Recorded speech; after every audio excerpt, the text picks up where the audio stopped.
Hello. The war continues and today's issue will be general without any specifics, both about the economy and about the war in general. Probably now the main question that worries everyone is how long can the war last and what will be its result? In this video, I will share my thoughts. I do not think that active hostilities can last very long, more than a month. One should not think that the Russian Federation is very big and very strong. Я не думаю, что активные боевые действия могут длиться сильно долго, больше, допустим, чем месяц. По одной простой причине, что не нужно думать, что Российская Федерация сильно большая и сильно сильная. Да? Russian capabilities for active combat are quite limited. I'll explain now. The fact is that in the 1990s there was a crisis period in Russia and, by and large, there was simply no large defense order there. That is, they did not purchase military equipment and weapons. In the 2000s, in principle, the picture was the same. Government purchases were just beginning there, spending on weapons was carried out, but there was no mass purchase, it was just beginning. All that Russia now has is the arsenal that the country has accumulated over the past 10 years and the stock that it inherited from the USSR.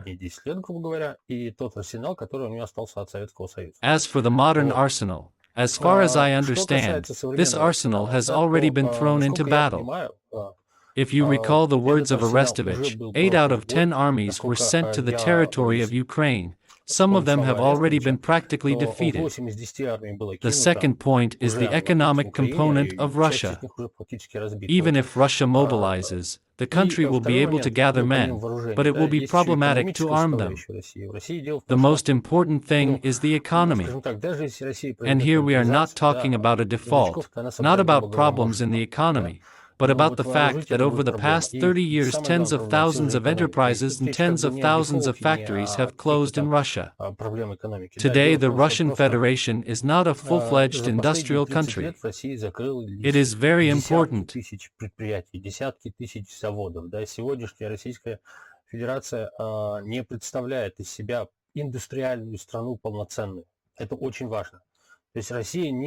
That is, Russia is not a strong industrial country. This is a key point. The industry that Russia has is focused on primary processing raw materials. The volumes of engineering products are minimal. For a protracted war in Russia, there is no way to transfer such an economy to a military-oriented economy. Russia is simply unable to do it.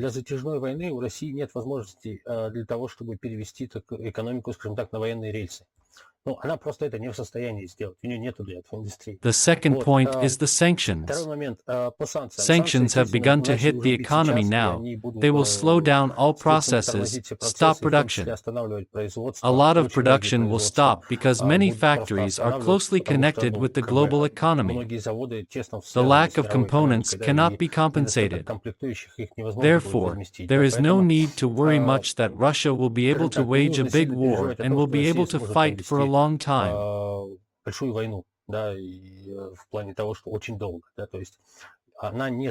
As far as I understand, Russia had a plan for a quick breakthrough of troops, a quick capture of Kiev and a quick change of power. But the rapid advance failed.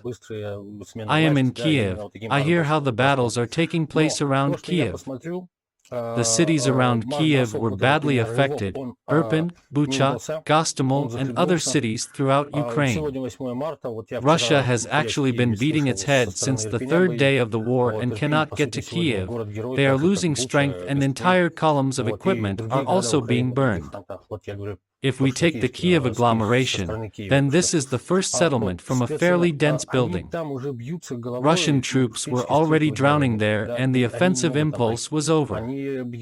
Therefore, it is probably not necessary to think that they will go somewhere deep or capture Kiev. The troops have failed their mission on the outskirts and have been standing there for a week.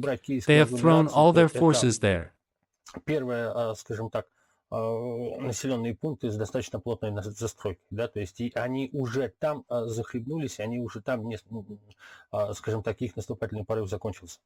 Вот, поэтому думать о том, что они пройдут куда-то глубоко и захватят Киев, там, да, я в этом абсолютно уверен, что они не смогут, потому что грубо говоря, если они захлебнулись на предместьях и неделю стоят, бросили туда все силы, вот, тем более нужно еще такой For учитывать the момент, Russian насколько я troops, понимаю, что time plays an important role, для них as it играет очень does сильно for время, everyone. также, ну, для всех играет In время. Вот, Gerasimov's concept of war, it was я these так понимаю, forced в marches концепции and войны breakthroughs of troops that are Герасимова, или somewhat кто там similar to the писал, да, я слышал, Guryanovsky что breakthrough with a mix of modern non-contact именно вот эти warfare. They марш-броски, just какие-то wanted to succeed, прорывы, but ну, time is чем-то very похожие на important in this war. гудериановские прорывы, да, Russia с wanted to миксом have time to capture современного Kiev before ведения, the ну, West wakes up ведения and until the бесконтактной войны, Russian они хотели economy именно добиться collapses. успеха, но, But понимаете, Russia is no longer in time. в этой войне очень важно время. Да, то есть они хотели успеть, пока Запад не проснется, они хотели успеть, пока экономика у них не обрушится, но они не успевают уже.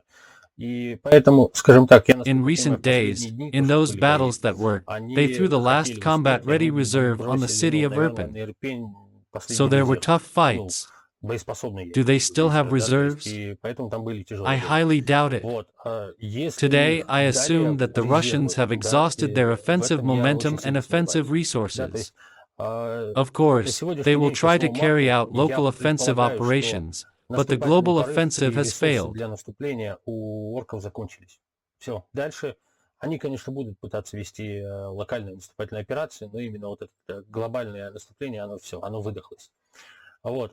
Что How касается long will того, the war насколько долго уже last? продлится война, то, скорее Most всего, likely, она, the ну, war will она last for some продлится more еще какое-то time, время, да. but every day of the war, Но, not only Ukraine, скажем but так, also Russia каждый день suffers. войны страдает не только We Украина, can say страдает и that not Россия, only the country и, is скажем так, suffering, ну, but the скажем, Russian не economy страдают, is а скажем так, collapsing и every у них day. экономика валится каждый Every день. То day, есть the каждый день она economy hits a обновляет new новое дно. bottom.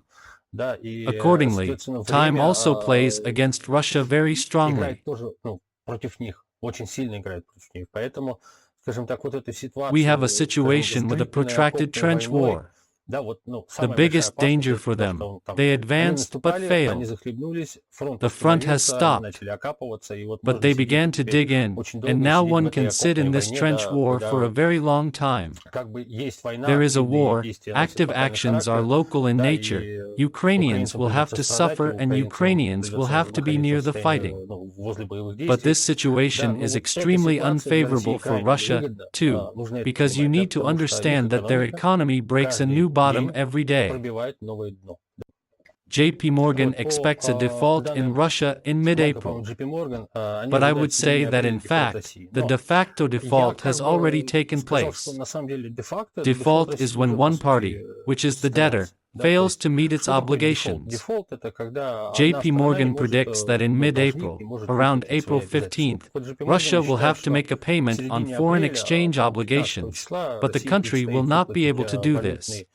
погасить валютный займ, ну, сделать выплату по валютным обязательствам, и она этого сделать не What's сможет. wrong with Да, default? то есть и To что a приводит borrower к who does чему not дефолт, да, то repay есть or is unable to заемщик, который не repay, отдает no one или else не в lends состоянии money. отдать долги, ему больше It никто can не no дает, longer be да, его не financed and занимают деньги. funded from external Он не sources. может больше I would say that in fact the финансироваться, default, да, which is из expected in внешних mid-April, источников. is Так of вот, course я бы important. сказал так, что на самом деле Russia is already in default because no one is giving it который money now. предполагается в середине апреля, Today, да, no one is он ready по to buy большому Russian счету, assets. ну, Shares of конечно, Russian важен, да, companies но on Россия world уже сейчас markets, терпит not дефолт. Почему? inside Потому что Russia, ей уже but сейчас on никто world денег не дает. markets, have Да. fallen to Сегодня symbolic уже levels. никто не They готов have fallen покупать, 100, соответственно, 200, российские 1,000 активы, times. акции российских компаний на мировых рынках, не внутри России, а на мировых рынках, упали до символических каких-то отметок, упали в 100 раз, там, в 200, в 1000 раз. Depository receipts of Sberbank cost about 1 cent. They don't cost 0 cents because there can't be such a price, but they cost the lowest possible price.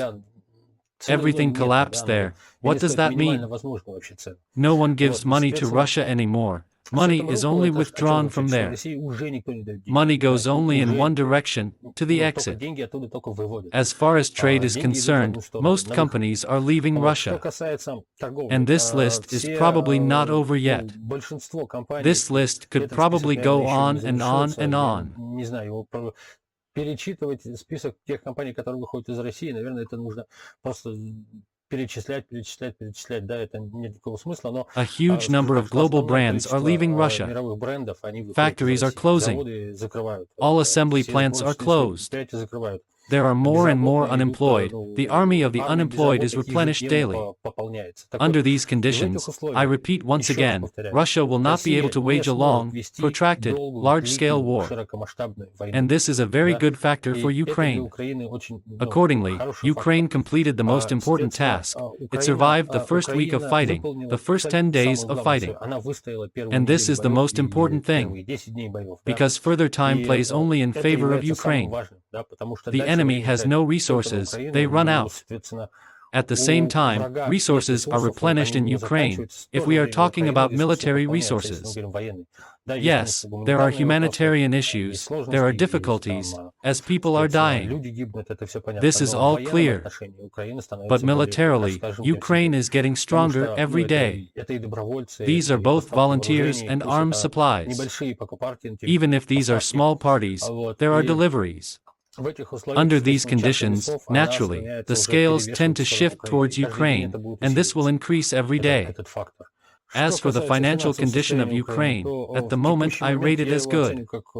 Considering the conditions in which the country found itself, the financial system works very well. That is, people buy products, pay with a card and there are no problems. Stores carry out transactions with cards. Perhaps, in the western regions there are no problems at all, but in Kiev, many shops accept payment, you can pay with cards.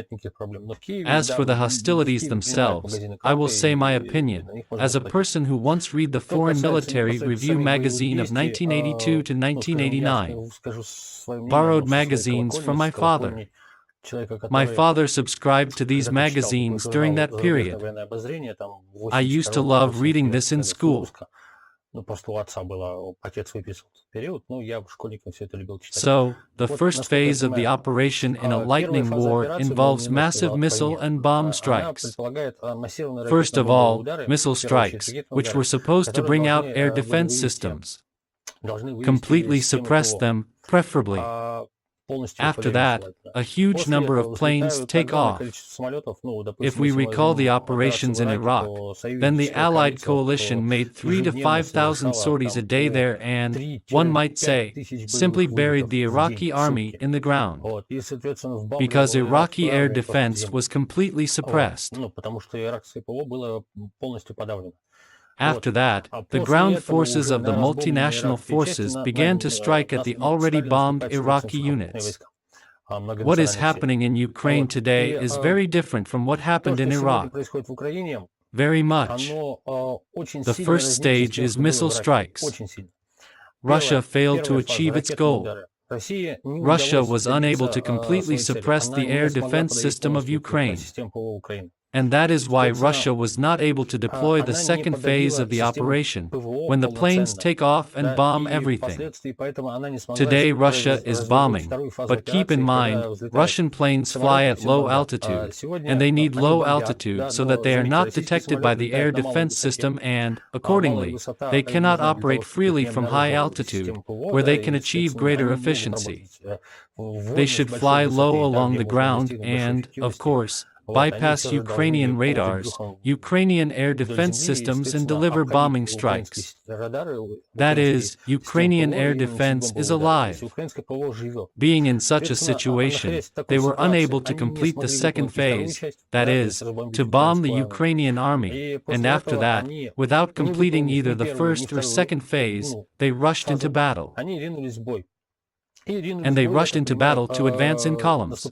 What does this mean? At the beginning, before the war, I thought that Russia would not attack on a large scale for the simple reason that they had accumulated a small force. Suppose a multinational force has amassed a million-strong army in Iraq. Russia collected 150,000, according to rumors. I think up to 500,000, despite the fact that 150,000 is the visible part.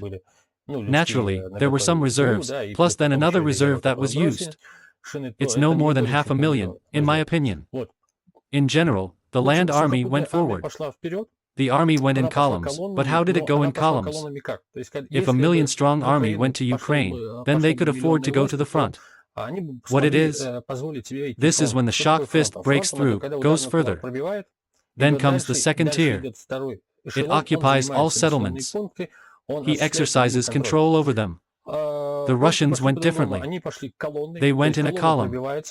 That is, the column breaks through, it goes into battle, and no one follows it. That is, no one takes full control of settlements. Naturally, they are nominally assigned to the occupiers, but in fact the occupier does not control them. That is, there is no military administration there, no large military forces to hold these territories. And if they leave their garrisons there, their shock fist will disappear very quickly. They don't do that. They do not make large garrisons in captured places. And because of this, they have not yet occupied the big cities. And they will not be able to occupy. They simply do not have the strength and resources for this. That is, they had only an adventurous task to seize the country in one fell swoop, not expecting that the Ukrainians would resist. The Russians stretched their communications. Quite often, videos appear on YouTube that some kind of fuel column was destroyed. Another, some kind of convoy was smashed in the rear. And what does it mean? This means that their rear is not covered. Such tactics of warfare they succeeded only in the south, where there are bare steppes, and in the Chernobyl forests, where there are very few people and low population density. И в чернобыльских лесах, где людей очень мало, низкая плотность. The occupiers passed through these voids, and these are the only places where a breakthrough has been made. In all other places they fail. They didn't succeed. They choked. And even Kharkov, which is located right in front of the border, they could not pass. As for the Chernihiv and Sumy regions, where there are also breakthroughs, these are exactly the places where they passed through the forests. Their shock wedges have come off and their rears have been stretched. These are just the places where they passed without protecting the rear and where their communications are now being attacked by territorial defense. There are a lot of videos on YouTube. Videos about how someone got lost somewhere, about how a column of fuel trucks burned down. This is just from those regions of Ukraine.